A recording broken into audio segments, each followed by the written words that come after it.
Hi, my name's Kate Strausden. I'm a dress historian, freelance lecturer and writer, senior lecturer in cultural studies at Falmouth University, and I wanted to venture into YouTube to share some of the things that I feel most passionate about around this subject.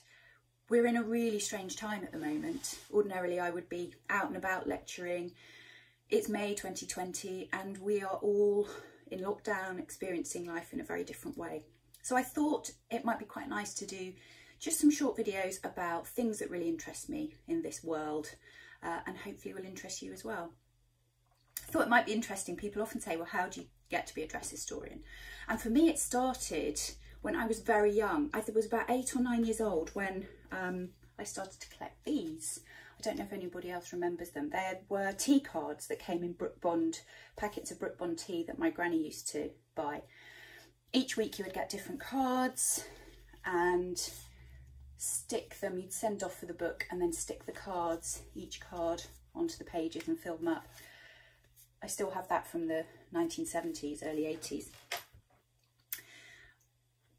When I was older, I started to volunteer at Killerton House, which is a National Trust property in Devon, and realised that there were surviving collections, or collections of surviving garments in great numbers, that these things actually existed in real life.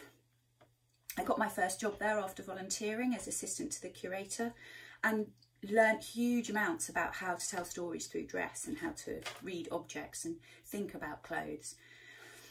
I moved on to do my MA eventually at the Winchester School of Art. I did the MA in the History of Textiles and Dress, and my thesis for that programme was really the starting of something that has carried on throughout my career.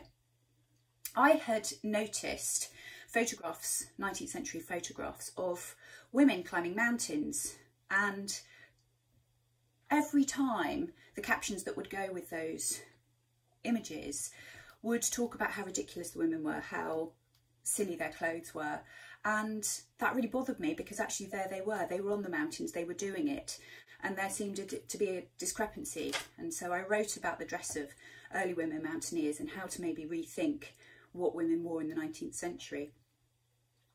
My PhD then was looking at an entirely different approach to women's wear in the 19th century, and that was the surviving clothing of Queen Alexandra.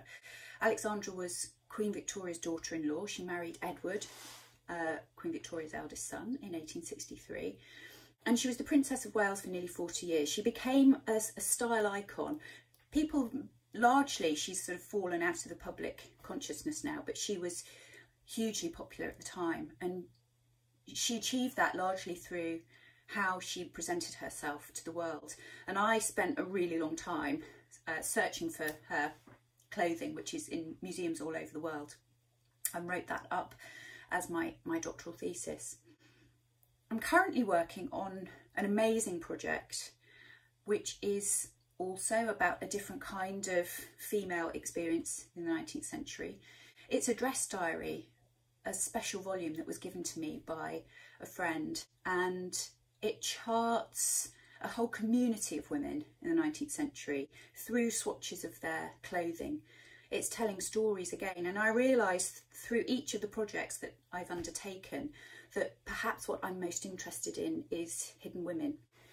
So I'm going to upload just a series of short film clips. They won't be long. We don't want everybody to be bored. But things that hopefully you'll find interesting about some of these stories.